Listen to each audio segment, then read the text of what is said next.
రామ్ మందిర్ ను కూల్చి మసీదును నిర్మించిన విదేశీయులకు భారతీయ ముస్లింలకు చాలా తేడా ఉందన్నారు జీ గ్రూప్ వ్యవస్థాపకుడు డాక్టర్ సుభాష్ చంద్ర. రామ్ మందిర్ పునర్నిర్మాణాన్ని దేశ ప్రజలందరూ మనస్ఫూర్తిగా ఆహ్వానిస్తున్నారని తెలిపారు. దేశంలో హిందూ ముస్లింలు ఎప్పటికైనా కలిసే ఉంటారని చెప్పారు. ప్రధాని మోదీ నాయకత్వంలో ధర్మం వర్ధిల్లుతోందని చెప్పారు. యంగ్ ఏజ్ లో అయోధ్యకు వచ్చినప్పుడు మనసులో బాధ ఉండేదన్నారు సుభాష్ చంద్ర. 45 ఏళ్ల తర్వాత అయోధ్యలో పర్యటించానని ఇప్పుడు మనసు ఉల్లాసంగా ఉందని చెప్పారు. 22 जनवरी को रामलला की प्राण प्रतिष्ठा होनी है और अब उन विशेष मेहमानों का अयोध्या पहुंचने का सिलसिला भी शुरू हो चुका है, जिन्हें राम मंदिर की प्राण प्रतिष्ठा के लिए आमंत्रित किया गया. उसी में से एक खास मेहमान है एसएल ग्रुप के चेयरमैन और पूर्व राज्यसभा सांसद डॉक्टर सुभाष चंद्रा. सुभाष चंद्रा जी, आप अयोध्या आए हैं और प्राण प्रतिष्ठा कार्यक्रम में आप अतिथि के तौर पर आमंत्रित किए गए हैं. इस वक्त राम की पैड़ी पर मौजूद हैं. कैसी अनुभूति हो रही है और कितना खास मौका ये आपके लिए? पहले तो आपके सभी दर्शकों को मेरा प्रणाम. जय श्री राम. भगवान की कृपा आप सबके ऊपर हो, ऐसी मेरी प्रार्थना. मैं आज अयोध्या लगभग 45 वर्ष बाद आया हूं. 45 वर्ष पहले एक युवा के नाते जब आया था यहां, तो मन में पीड़ा थी. एक पीड़ा थी कि जिस रामायण को पढ़कर, रामलीलाओं को देखते हुए हम बचपन से बड़े हुए, अयोध्या के बारे में बहुत सी कथाएं सुनी, जिस जगह भगवान राम का जन्म हुआ वहां पे एक विदेशी व्यक्ति, और ये बात मेरे भारत के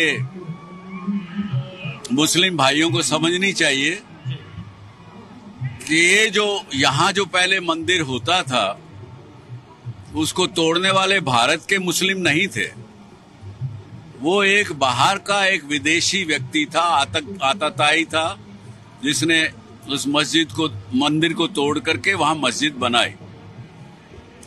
तो मन में पीड़ा होती थी और ये लगता था कि हम भारत के नागरिक होते हुए, और भारत 1947 में आजाद हो चुका, फिर भी जो हमारे पर जिन लोगों ने आक्रमण करके हमारे पर राज किए, उन लोगों ने, उन शासकों ने हमारे देश की संस्कृति, उसके पूजा स्थल, उनके आस्था के मंदिर, उनको तोड़ा, ध्वस्त किया. तो क्यों नहीं हमारा अपना जब स्वराज हुआ है तो उसको वापस किया जा सके? इसका उत्तर उस समय भी मुझे एक युवा व्यक्ति के नाते किसी ने नहीं दिया, मुझे नहीं मिला.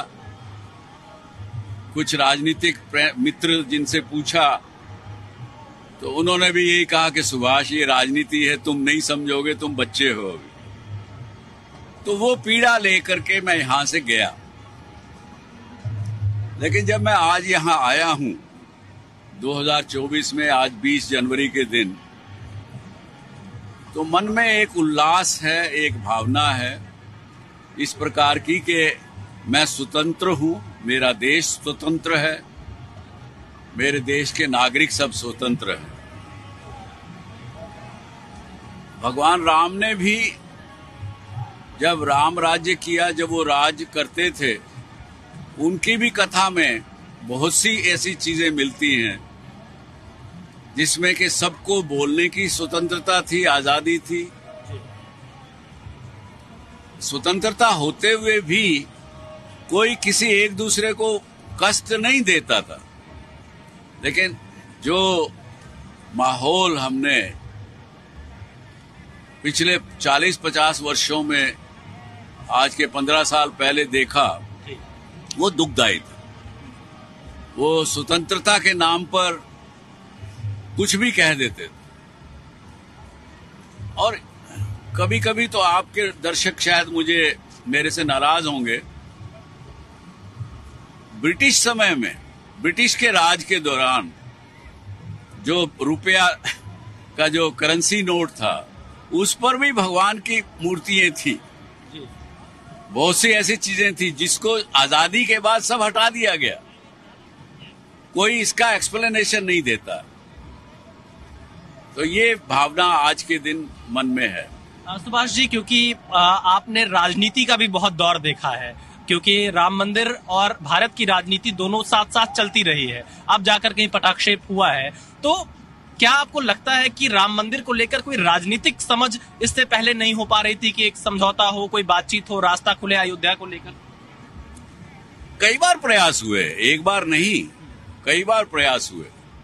विशेष करके जब श्री राजीव गांधी प्रधानमंत्री थे देश के, और जब उन्होंने यहां जो ताला लगा हुआ था वो खुलवाया,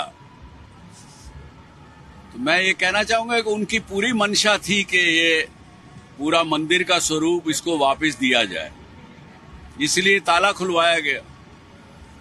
लेकिन जैसा कि अभी तक हम देखते आए हैं पिछले 1947 से, देश के अंदर ही बहुत से जयचंद, बहुत से ऐसे लोग हैं जो इस देश को आगे बढ़ते देखना नहीं चाहते, इस देश को खुशहाल नहीं देखना चाहते। उन्होंने राजीव गांधी को भी मना कर दिया, नहीं करने दिया इसका पूरा निर्णय। और ये कुदरत, ये सृष्टि कहें, धर्म कहें, किसी की भी उनकी अपनी एक डिजाइन है, अपना एक वो है कि आज ये सब मोदी जी के हाथों से होना था। प्रधानमंत्री मोदी खुद 11 दिन का विशेष अनुष्ठान कर रहे हैं और यम नियम का पालन कर रहे हैं। अयोध्या में आएंगे, ऐसी खबर है कि सरयू स्नान करके यहां से वो रामलला की प्राण प्रतिष्ठा समारोह में शामिल होंगे। आपने कई सरकारों को देखा है, इस सरकार में जब मंदिर का निर्माण हो रहा है तो कैसे देखते हैं आप इस काम को?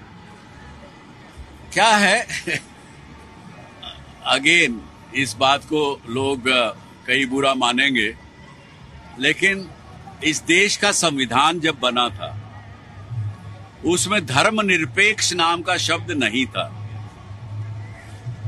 और हजारों वर्षों से बहुत से राजा, बहुत से सब युग बीते, देखे गए। जिस राज्य में, जिस देश में धर्मपरायण सरकार नहीं होगी तो लोग भी धर्मपरायण नहीं होंगे। आपने तो धर्मनिरपेक्ष कह दिया, इसका मतलब आप धर्म को फॉलो ही नहीं करना चाहते और धर्म को जानते भी नहीं हैं। धर्मनिरपेक्ष तो कह दिया आपने, लेकिन धर्म की परिभाषा नहीं की। तो इसलिए ये सरकार धार्मिक सरकार है, धर्मपरायण सरकार है, और ऐसी एक मैं कहूंगा संस्कृति एसोसिएशन से ये सरकार या मोदी जी हैं, जहां यहाँ के रहने वाले लोग हिंदू कहें या जो भी कहें, इंडस सिविलाइजेशन के रहने वाले लोग, इन्होंने कभी लड़ाई नहीं की। इन्होंने सभी धर्मों को और सभी बाहर से आने वालों को अपनाया।